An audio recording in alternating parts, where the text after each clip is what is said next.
Assalamualaikum warahmatullahi wabarakatuh. Saya Yuneriansyah dari kelas 12 IPA 2. Di sini saya akan memerankan salah satu tokoh nasional, yaitu Frans Kaisepo, yang merupakan seseorang pahlawan dari tanah Papua. Please enjoy. Saya Frans Kaisepo, putra asli tanah Papua. Lahir di Biak 10 Oktober 1921. Saya merupakan seseorang yang berasal dari keluarga terpandang. Ayah saya dulunya adalah seorang mantan pahlawan perang. Lalu sekarang ia merupakan seorang pandai besi. Sehingga orang-orang di sekitar dan masyarakat menghormati keluarga kami. Ayah saya bernama Albert Kaisepo dan ibu saya bernama Albertina. Namun sayang seribu sayang, setelah beberapa tahun saya lahir, orang tua saya meninggal. Lalu saya dirawat dan dibesarkan oleh bibi saya. Saya menjalani sekolah dasar, yaitu sekolah rakyat, lalu lulus sebagai predikat baik dan melanjutkan di LVVS hingga di sekolah guru normal di Manokwari.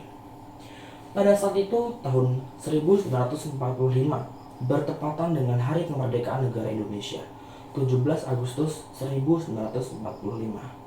Pada saat itu Presiden Soekarno telah membacakan proklamasi. Maka dari itu, berita-berita kemerdekaan, berita-berita proklamasi mulai tersebar hingga pada akhirnya sampai di tanah Papua.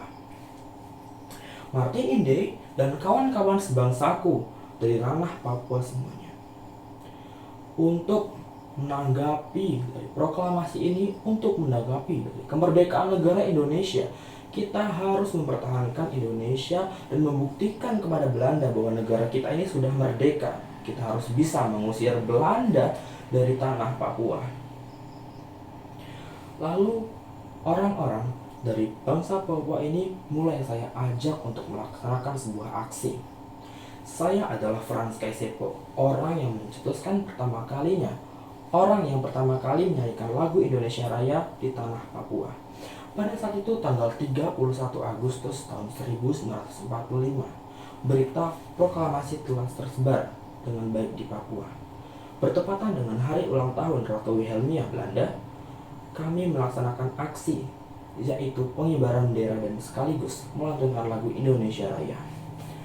Indonesia Raya, merdeka, merdeka, hiduplah Indonesia Raya. Pada saat itu situasi sedang memanas. Namun bangsa Belanda tidak bisa berbuat apa-apa. Mengapa? Karena rakyat Papua telah mengetahui berita kemerdekaan Indonesia. Mereka tidak bisa lagi diguna-guna, mereka tidak bisa lagi menyangkal bahwa Indonesia telah merdeka. Sayang seribu sayang. Pada tahun 1946, tepatnya pada bulan Juli, dilaksanakanlah konferensi Malino. Saya, Frans Kaisepo, putra asli dari tanah Papua yang ada di konferensi ini.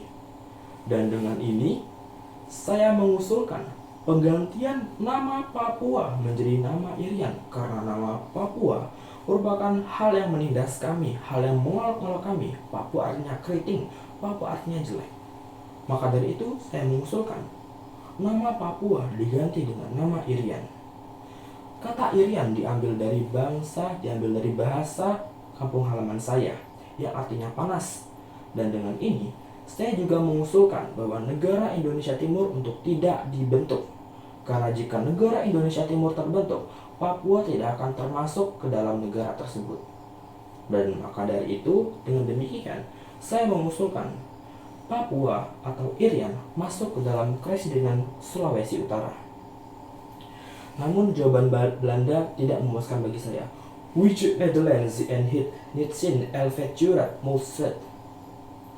Pemerintah Belanda setelah 2 tahun Perang Dunia Kedua telah mendapatkan kendali penuh atas negara Indonesia Timur, baik secara de jure maupun secara de facto. Maka dari itu, kendali atas negara Indonesia Timur berada di bawah pemerintah Netherlands.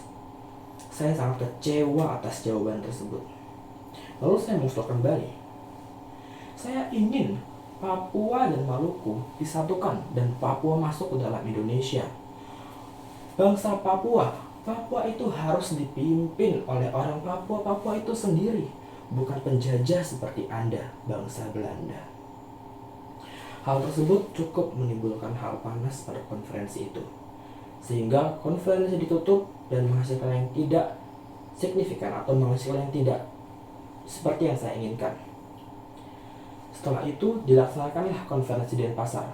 Namun sayang sekali, karena perbuatan saya waktu itu sebagai perwakilan Papua sebagai perwakilan dari delegasi tidak diundang pada konferensi di Denpasar.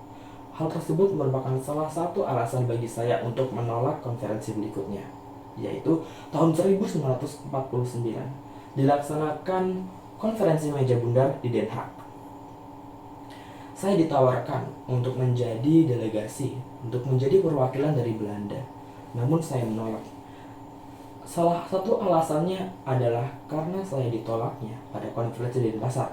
Namun alasan utamanya adalah karena saya tidak mau didikte oleh Belanda.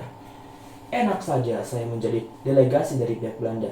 Lebih baik saya tidak ikut daripada saya ikut tapi menjadi delegasi Belanda. Situasi tersebut sangat memanas. Lalu di waktu 1946, kembali ke waktu sebelumnya, saya mendirikan PIM. Saya bersama teman-teman semua menginisiasi untuk berdirinya PIM, Partai Indonesia Merdeka.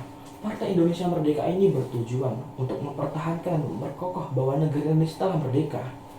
Wahai teman-teman semua, untuk memperkokoh dan memperkuatkan fakta bahwa Indonesia telah merdeka, mari kita ayomi bangsa kita, terutama bangsa Papua, untuk terus bekerja, mempertahankan bangsa Indonesia terhadap kemerdekaannya dan mengusir bangsa Belanda dari tanah Papua ini. Lalu kemudian saat 1949 saya menolak untuk mengikuti konferensi meja bundar.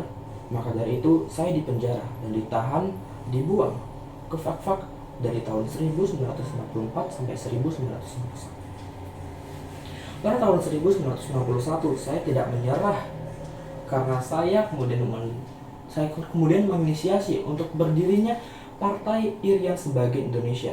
Partai Irian Sebagai Indonesia ini menunjukkan bahwa protesnya kami ini mengenai Irian harus masuk ke dalam negara Republik Indonesia. Karena jika Irian tidak masuk, maka kami tidak diakui sebagai salah satu bagian dari Indonesia. Hal ini juga dibuktikan dengan protes saya bersama Markus, teman saya, di sekolah Baxter School. Teman saya bernama Markus. Markus, kau lihat papan pelang itu? Apa tulisannya? Papua Baxter School. Gak enak sekali dipandang dengan mataku. Kau copot papan pelang itu, kau ganti tulisan Papua dengan Irian. Selesai sudah. Saya cukup khawatir bangsa ini akan terus, atau bangsa Belanda ini akan terus menyebut kami sebagai orang Papua. Karena kami ingin disebut sebagai bangsa Irian, bukan Papua. Kami ingin berhenti di olok-olok.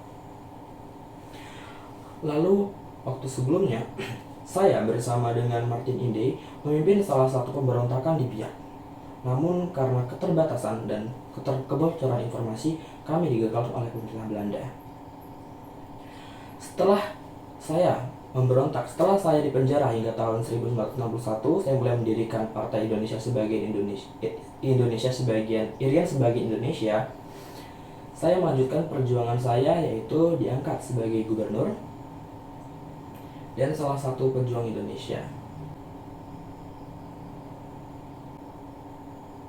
Perjuangan ini tidak selesai hingga akhirnya Trikora dan Presiden Soekarno ini membantu hingga akhirnya Trikora ini dibentuk dan membantu pemberontakan yang terjadi di Papua. Kami akhirnya bebas dan Papua diakui sebagai bagian dari negara Indonesia. Berkat dari perlakuan atau berkat dari perjuangan saya berhasil diangkat sebagai gubernur dan saya juga dinobatkan sebagai salah satu orang yang berhak untuk menjadi salah satu pelopor berdirinya atau terbebasnya daerah Papua dari kecaman Belanda. Baik, mungkin itu saja dari yang bisa saya sampaikan, yang bisa saya perankan mengenai Franz Kaisepo. Nilai-nilai yang bisa diambil dari beliau adalah yang pertama, peran beliau ini sebagai seseorang di konferensi Malino. Beliau ini seorang yang berani untuk menyuarakan pendapatnya. Terbukti dengan apa? Terbukti dengan seseorang ini di dalam konferensi malam itu tidak hanya Belanda Papua sendiri, namun banyak sekali orang Belanda. Namun dia berani menyuarakan, tidak memedulikan apakah nanti dia akan meninggal atau nanti dia akan diberhentikan, dipenjara dan sebagainya. Bahkan saat dia di penjara pun dia masih berani-beraninya loh. Nanti setelah di penjara dia mendirikan Partai Irian sebagai Indonesia. Nah, salah satu yang bisa contoh adalah itu. Dan peran dia dalam konferensi Malino itu tidak hanya menyarankan atau mencetuskan bahwa Papua ini diganti sebagai nama Irian, dia juga mengusulkan untuk tidak dibentuknya NIT, karena jika NIT dibentuk ini maka Papua ini tidak masuk ke dalam negara Indonesia Timur. Lalu dia juga menyarankan bahwa Papua ini masuk ke Kepresidenan Sulawesi Utara, lalu digabungkan dengan Maluku sehingga Papua bisa masuk Indonesia. Dan dia juga menyarankan dan berani berbicara kalau Papua ini harusnya dipimpin oleh orang Papua, bukan Belanda. Sungguh hebat sih menurut saya. Lalu terkait dengan nama Papua diganti dengan nama Irian, menurut saya orang tersebut atau Frans Kasepo ini orangnya sangat detail dan menjurus kepada hal-hal yang kritik atau tidak mau dihina sedikit pun, bahkan melalui tulisan seperti Papua. Berarti jiwa nasionalisnya atau jiwa kebangsaannya sangat tinggi karena dia ini memperhatikan hal-hal kecil seperti itu. Lalu seperti dari pahlawan-pahlawan lainnya, tentunya hal-hal umum seperti nasionalisme, patriotisme, lalu cinta tanah air, hal itu dimiliki oleh pahlawan pada umumnya, termasuk Frans Kasepo. Namun menurut saya ada satu hal yang perlu saya teladani dari seorang Frans Kasepo ini adalah keberaniannya. Saya sangat mengakui keberanian Frans Kasepo, terutama pada saat aksi pengibaran bendera merah putih pada saat 31 Agustus bertepatan dengan hari ulang tahun Ratu Wilhelmina. Itu merupakan tindakan yang berani sih. Lalu pada saat memimpin pemberontakan, walaupun dia optimis kalau berhasil, namun kan tetap dikalahkan oleh Belanda. Menurut saya itu keberanian patut dicontoh. Lalu juga pada saat konferensi Malino, terus penolakan, udah dipenjara tapi masih mendirikan Partai Indonesia Irian sebagai Indonesia. Menurut saya itu adalah hal yang patut untuk dicontoh dari seorang Frans Kasepo. Walaupun di dunia ini banyak yang menekan kita, walaupun di dunia ini banyak yang terus menjatuhkan negara kita, namun kita harus berani untuk menyuarakan negara kita sendiri. Maka dari itu, Frans Kasepo merupakan salah satu orang yang sangat memotivasi saya untuk berani menyuarakan hati saya di kata ramai. Baik, mungkin itu saja penampilan dari saya. Kurang lebihnya saya mohon maaf. Saya akhiri. Wassalamualaikum warahmatullahi wabarakatuh.